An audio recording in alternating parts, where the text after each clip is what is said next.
de iniciar es que los que empezamos podemos decir todo lo que de pronto les toca a los que vienen, pero también la desventaja es que de pronto, como somos los primeros, nos empiezan a decir rápido, rápido, que hay 4 más atrás.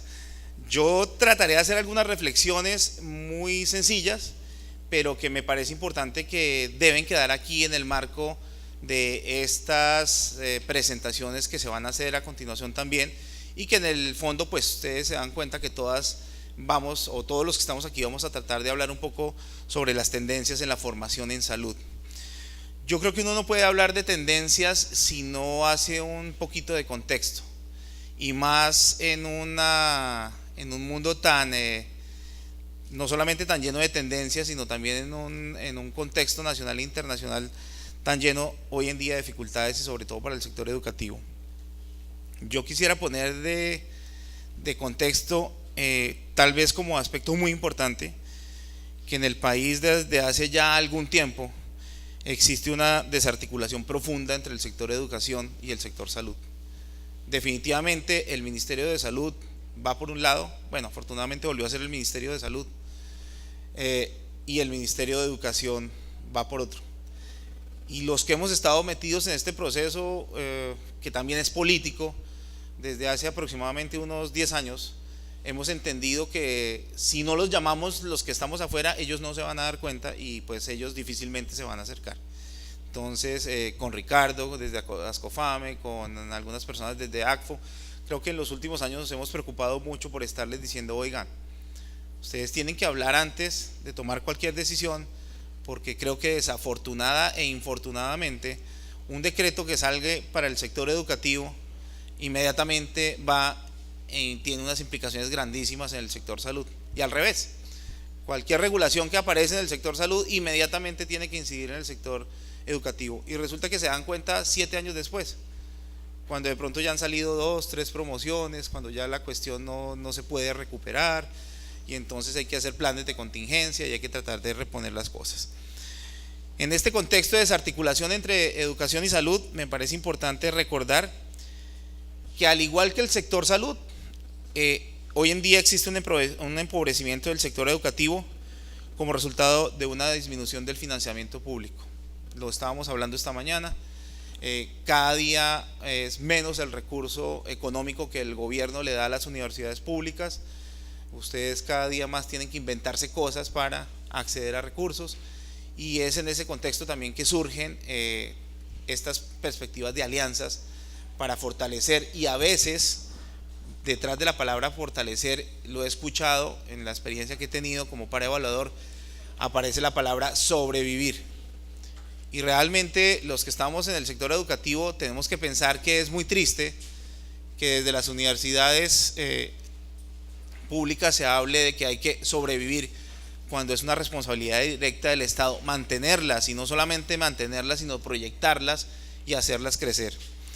Otro elemento que me parece importante que hay que tener en cuenta es la incorporación de la lógica comercial en la educación. Al igual que en salud con la ley 100, de alguna manera a través de la ley 30 de educación se facilita el desarrollo de una tendencia que es ver la educación como un negocio, y un negocio de particulares, y de particulares que eventualmente no saben de educación, pero que saben mucho de administración, que saben mucho de gestión, y sobre todo mucho de estadísticas y matemáticas, que es lo que menos sabemos los que estamos en salud, porque muchos de los estudiantes de enfermería, medicina, odontología, cuando les hacemos las entrevistas de admisiones, muchos dicen que vinimos a estudiar porque es que aquí las matemáticas no son muy importantes, y como yo no he sido muy bueno desde pequeño en matemáticas, pues de pronto aquí me va a ir mejor, y resulta que pues las matemáticas son básicas en todo. Pero en ese sentido, incorporar esa lógica comercial al sector educativo me parece que también es una realidad que hay hoy en día y que tenemos que tener como contexto. Obviamente la multiplicación no controlada de la oferta educativa de nivel superior, tanto en pregrado como posgrado, y hoy últimamente, digamos en los últimos 7 años, de la educación para el trabajo. Todos somos conscientes del crecimiento desenfrenado de los programas de técnicos, tecnólogos y de auxiliares, y eso no es un contexto nacional, eso casi que es un mandato mundial, cuando el Banco Mundial dice que países como los nuestros que están en vías de desarrollo eventualmente no necesitan profesionales. Lo que necesitan son buenos técnicos calificados, que no se gaste mucho dinero para poder reproducir unas economías a escala que son importantísimas vía mano de obra barata. Y eso lo vemos en otras realidades, ¿no? Las grandes multinacionales, las grandes transnacionales que llevan su mano de obra a países como la India, la China, pagando precios irrisorios por una hora de trabajo. Mientras una persona que recibe una llamada en Pizza Hut en Estados Unidos por hora le deben pagar $8. Si a la misma persona la ponen en un call center pero vive en la India y contesta la llamada que hacen desde Estados Unidos en la India, le pagan 8 centavos por esa hora. Entonces la diferencia es grandísima. Otro elemento que me parece importante en esta desarticulación es la debilidad en el control de la calidad de la educación y la práctica profesional. Entonces también nos vamos al extremo. Resulta que no nos controlaban, empiezan a aparecer todos estos procesos, CNA, CONACES, y ahora nos supercontrolan y nos requete controlan, y para cualquier cosa hay que pedir 4 o 5 permisos. Esta mañana lo discutíamos en la reunión. Entonces, eventualmente, como hacemos en Colombia, ¿no? Siempre del dicho al hecho hay mucho trecho. Decimos, ni tanto que queme al santo, ni poco que lo alumbre, pero nosotros o lo quemamos, ¿cierto?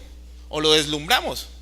Pero es muy difícil en Colombia coger puntos medios, porque es que resulta que también los colombianos decimos, es que yo no soy aguas tibias, yo no soy.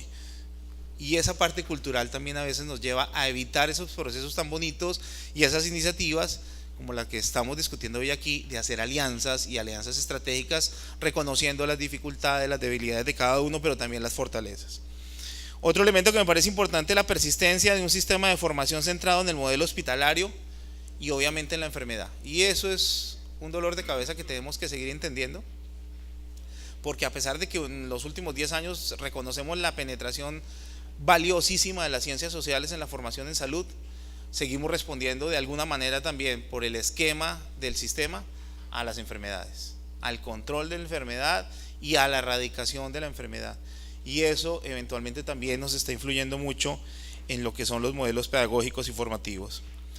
Y para no cansarlos más, porque aquí podríamos enumerar muchas cosas, me parece también importante tener en cuenta una discordancia entre los perfiles de formación y las necesidades de salud de la formación de la población.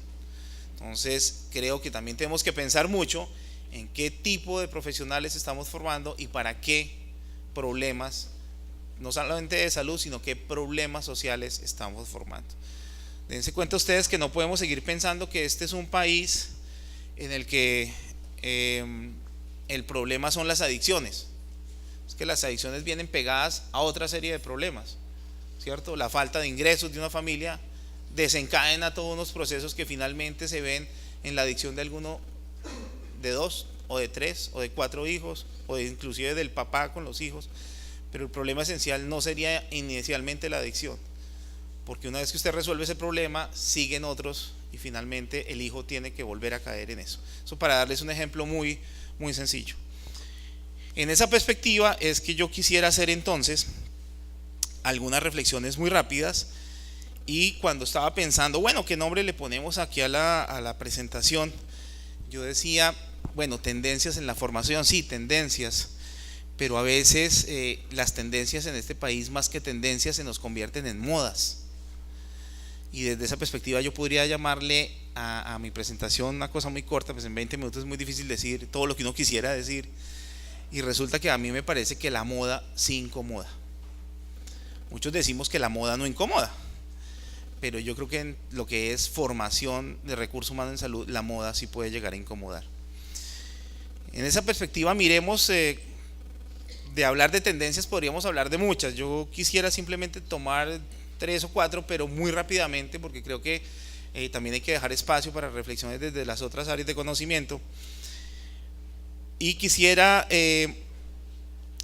hablar, como les digo, más que de tendencias, como de modas, que es lo que hemos visto durante los últimos 12 años, diría yo, en nuestro país.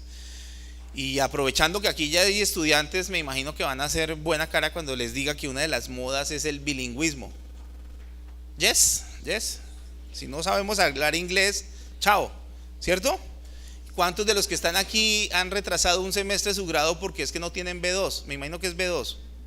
Todos tienen que tener B2, ¿cierto? Muchos hemos tenido que retrasar el semestre porque no tenemos B2.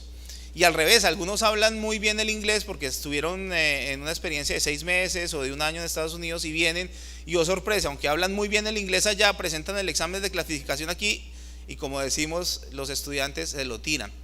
Y entonces, pero ¿cómo? Si yo sé hablar inglés y yo estuve ya en Estados Unidos. Entonces resulta que aquí también, como somos extremistas, de pronto los exámenes son un poco más exigentes, o quienes los califican tienen otros parámetros, y aunque yo sepa un poquito de inglés, pues resulta que no me alcanzó tampoco ni para pasar el B2 y queda uno así como, ¿qué hacemos? Lo importante no solamente es saber hablar inglés, es ese inglés para qué, cómo y hacia dónde. Porque cuando yo hago inglés simplemente para cumplir un requisito para graduarme, y me gradúo y nunca más lo vuelvo a leer o nunca más lo vuelvo a hablar, pues el bilingüismo se convierte otra vez en unilingüismo. Yo salgo y nuevamente sigo hablando solamente español. Y eso, ¿no? Porque nosotros hablamos es castellano y también lo hablamos mal hablado, que es uno de los grandes problemas que también tenemos que enfrentar hoy en día. Entonces, una tendencia obvia, lógica, hoy en día en la formación en el área de salud es el bilingüismo.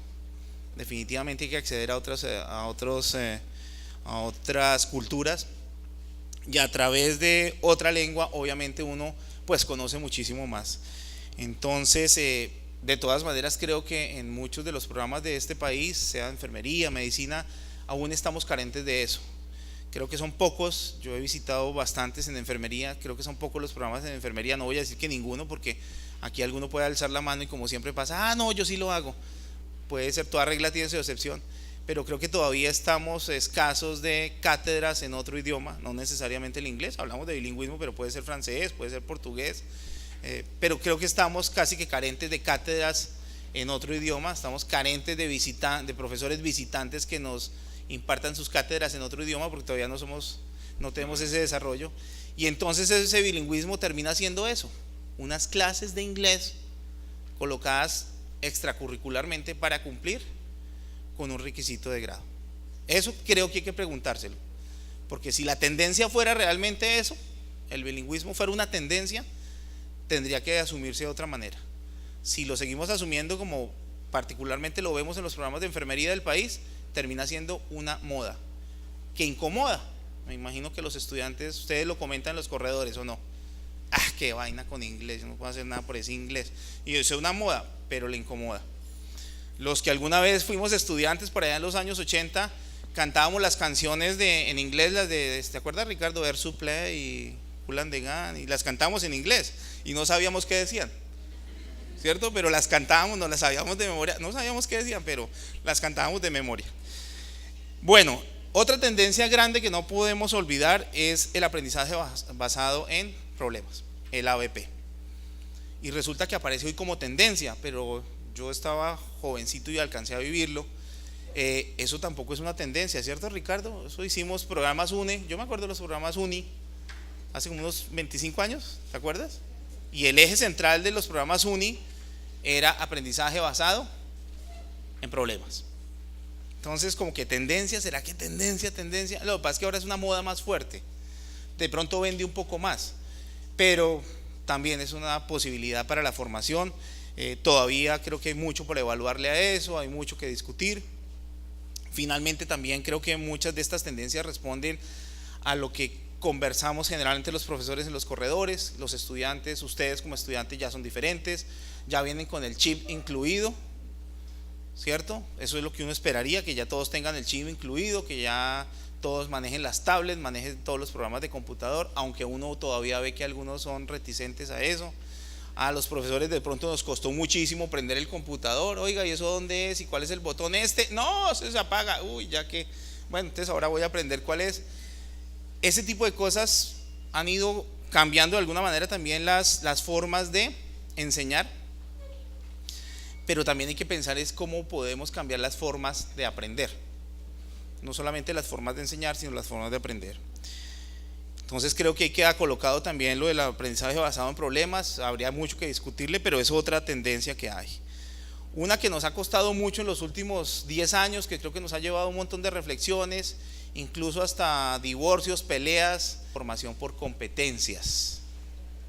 Y empezamos todos a decir competencias, ¿qué serán las competencias? Dios mío, eso como que es difícil de entender. Yo me quedo en la definición básica de los diccionarios. Competencia es cuando usted es capaz ¿de qué es capaz usted? Pero no, empezamos a disociarnos y resulta que en la formación profesional empezamos a pelear porque nos han querido meter a las malas que las competencias tienen que ser laborales. Y nosotros peleando porque tenemos claro que las competencias nuestras son las profesionales. Pero como el sector educativo está al lado de la economía y el sector salud está al lado de la economía, pues lo más importante es que ustedes formen trabajadores desde esa perspectiva. Y ahí es donde tenemos que seguir dando la pelea. Pero eso es otra tendencia que hay, que creo yo que también se ha terminado convirtiendo en moda. He ido a ver programas de enfermería del país en donde tienen todo un currículum basado en competencias y que el montaje de ese currículum le ha costado al cuerpo de profesores aproximadamente 3 años de trabajo, que para montar una malla curricular solo lo entienden ellos, porque uno como par llega y dice, Dios mío, pero esto de dónde viene y esto por qué, para dónde va, pero uno entiende que ha sido un trabajo sólido y que vale la pena ser tenido en cuenta. Pero los procesos de seguimiento y evaluación son los que empiezan a ser un poco débiles. Realmente no sabemos y no tenemos una mirada de cuál es la evaluación de esos programas basados en competencias, y lo más preocupante es que como la disociación trabajo formación sigue existiendo esa brecha, cuando nuestros estudiantes salen a trabajar se encuentran con realidades completamente diferentes a las que estuvieron viendo en la universidad, y ahí nuevamente empieza a darse la brecha. Y otra tendencia, como les digo, podrían haber muchas. Esta es una tendencia que de pronto también es moda hoy en día, tal vez no incomode mucho, a veces nos incomoda a los profesores, son las TICs, TICS. Entonces todo el mundo habla de TICs, las tecnologías de información y comunicación, ¿cierto? Entonces están las videoconferencias, eso a veces es malo porque ya no es necesario viajar por el mundo. Ahora ya lo único que necesitamos es tener una pantalla y nos encontramos, entonces ya no puedo hacer turismo académico malentendido. También las TIC son complicadas porque de pronto yo sabía manejar el Word 3, el Word 4, y entonces ahora me meten el Word de Windows 8, que es más complicado, y aunque es lo mismo me cambian las imágenes y yo ya no sé dónde es que se hace la corrección de ortografía, y le toca uno pasar por la pena de decirle al estudiante, oiga, venga, me ayuda, ¿dónde es que hago la corrección? Y entonces los estudiantes salen a decir, no, ese profesor no sabe ni manejar el computador. Y pues no, uno sí sabía, pero le cambiaron el esquema, entonces uno cómo hace. Y entonces empezamos los profesores a ser malos porque el profesor no está actualizado, ese profesor no sabe nada. Pero miren lo bonito por el otro lado, uno como profesor ya no puede llegar aquí con el libro, el único libro de la biblioteca. Uno llegaba con ese libro debajo del brazo y le decía, muchachos, ¿leyeron? Y todos por debajo, ¿qué es? Si usted es el único que tiene el libro, pues ¿qué vamos a poder leer? Hoy en día es todo lo contrario, le toca a uno llegar aquí con 50 páginas web en la cabeza para ver de ustedes cuál es el chistoso que se para y dice, profe, ¿leyó el último artículo que salió hace 10 minutos? Pues no lo he leído. Y se levanta su compañero y dice, ¿qué 10 minutos? Hace 3 salió vea. ¿Usted ya lo leyó? Eso también es un reto, ¿cierto? Es un reto en la educación para nosotros y es una tendencia que ya se viene. Las TICs, obvio, ya llegaron. No sé si alguno de ustedes se ha dado cuenta, hicieron una evaluación con el aprendizaje de bebés, y a los bebés les pasan cuadernos, libros para que los vean, y los chiquitos ya no sé por qué extraña razón asumen que los libros son tablets. Entonces no pasan la hoja sino tratan de que cambie y chuzan la hoja, y se están preguntando los psicólogos comportamentales, ¿por qué? ¿Sí? Si es que ese movimiento, los que saben aquí de neurología saben lo complicado que es hacer la pinza, es un movimiento complicadísimo. No, estos chiquitos ya salen chuzando el libro. O sea, uno se empieza a preguntar, eso nos toca, claro, es una tendencia y hay que asumirla. Yo creo que para terminar y no cansarlos más, ¿cuántos minutos llevo? Es que yo me emociono, a mí no me avisan. ¿Ya los 20? Bueno, regálame 3 minuticos. Miren, hay algunas cosas que me parecen importantes. Yo creo que independientemente de las tendencias, a mí me parece que no podemos olvidar que finalmente quien está al frente de ese proceso educativo, ojo con lo que voy a decir, no es el profesor, no es el docente, es el maestro. Y se nos ha olvidado el valor de la palabra maestro. Yo estaba en la Universidad de McMaster en Canadá en una conferencia ahí, yo me metí a una conferencia de educación y un estudiante se sentía orgulloso de estar en una de las mejores universidades del mundo, que pues según los rankings está por allá como entre las 100 mejores del mundo, pero él decía que estaba muy triste porque su universidad estaba llena de profesores, pero había pocos maestros. Entonces, claro, casi lo sacan del salón, porque no crean que solo aquí en Colombia lo podemos silbar y chiflar y todo. Casi lo sacan del salón los propios compañeros. Y un profesor le dijo: ven y nos explicas qué es lo que estás diciendo, ¿por qué? Dijo: mire, es que a mí el profesor me da una serie de información y me saca unas notas y me dice las cosas. Y finalmente es él el que me dice si yo aprendí o no aprendí.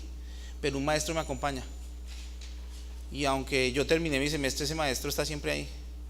Y yo lo veo con su actitud, y yo lo veo con su interés por aprender, y yo lo veo con su interés por estarse actualizando, y entonces yo camino con él desde primer semestre hasta último semestre.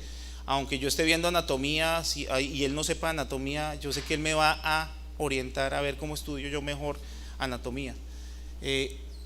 Eso para mí fue súper impactante, y yo creo que por eso les decía al principio, hoy en día no me interesa, digamos, toda esa actividad que tiene uno, sino me interesa es el reto que genera el tener que ser papá de 2 chiquitos y ser ejemplo de vida para estos chiquitos.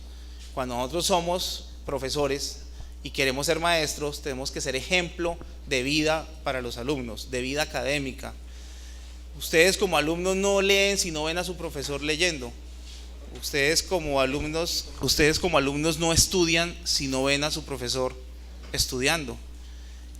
Y eso no es fácil cuando uno como profesor está también aquí con problemas salariales, con problemas de reconocimiento, con problemas de pago, y cuando a uno como profesor le toca buscar 2 o 3 puestos para poder también sobrevivir.